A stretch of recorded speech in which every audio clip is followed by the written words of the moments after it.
back to the channel, guys. I hope you guys are having a great day. So today I want to do an update for the Godox X3. So let's get straight into the video.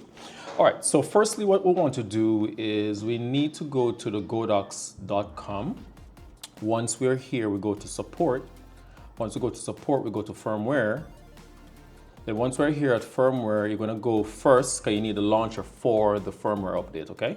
So you're going to click on the launcher. Once you click on the launcher, then you scroll down and you will notice that you have two versions right here. You have one for Mac and you have one for Windows. Download the one that is, coordinated to your software on your computer. Once you have done that, then you need to come over and just type in X3 and then press enter. Once you have done that now, then you will see these three down the bottom for Sony, Nikon, Canon, all right? And then all you're gonna do is just click on download the one that is, associated with your camera. Once that is done, I already downloaded the file. So all I'm gonna do now, these are the two files right here. I'm just gonna double click and I'm gonna double click. So these are the two files that you're gonna need. This is the software that's going to allow you to update the firmware, and then in this folder is where the firmware is located. Once that happens now, is what you're gonna do now is you're gonna go to your trigger and you're gonna plug in your USB-C inside the trigger. Once that happens, you're gonna right click and say open. Once you do that, because the first thing you open in the software, you get this message. Don't worry about it. Just click on open. Once you click on open, now what I see here, you have the two languages. You just click on English. And then what you do now is that you need to locate the file. All right, so what you're gonna do is you're gonna open. And all I'm gonna do is I'm gonna go to desktop and make sure I find the Godox file. Once a file, you're gonna see the folder right here. You're gonna double click on the folder, and this is a folder that you're gonna need. This is a file, the bin file. All right, you click on it once, or you can double click, or I'm just gonna click on it once and say open.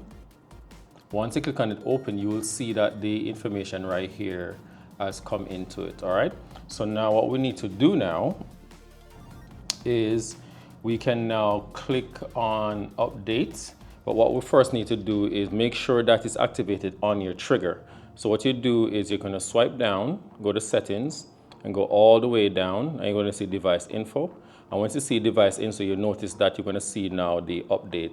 I have the firmware version 1.00, so I definitely need to update, all right? So I'm gonna click on the update.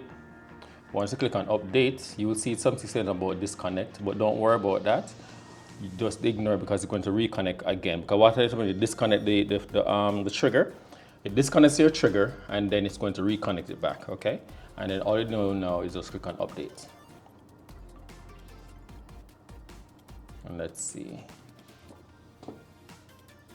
So as you notice right here, now you're gonna see that the green bar is moving. So now it's letting you know that the update is actually taking place. So let's give it a few minutes and see.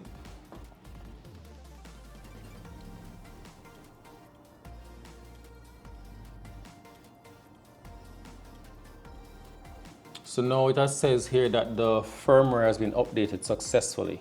What we can do now is we can disconnect our trigger from our computer. I'm gonna disconnect that. So once it's been disconnected, I'm just gonna turn on the power.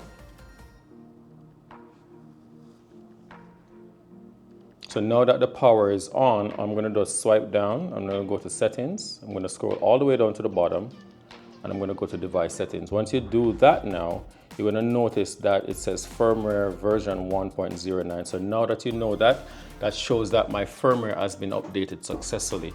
I know I've had issues searching for this. I couldn't find any videos at all on YouTube. So I think I needed to just help out someone who might be like me, who wanted to do the update for their trigger. All right, guys, so this has been the update for the X3 for Sony. I'm using Sony, their Canon, and their other versions for Nikon.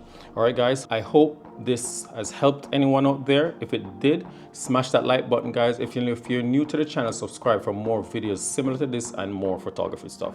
Guys, take care and peace.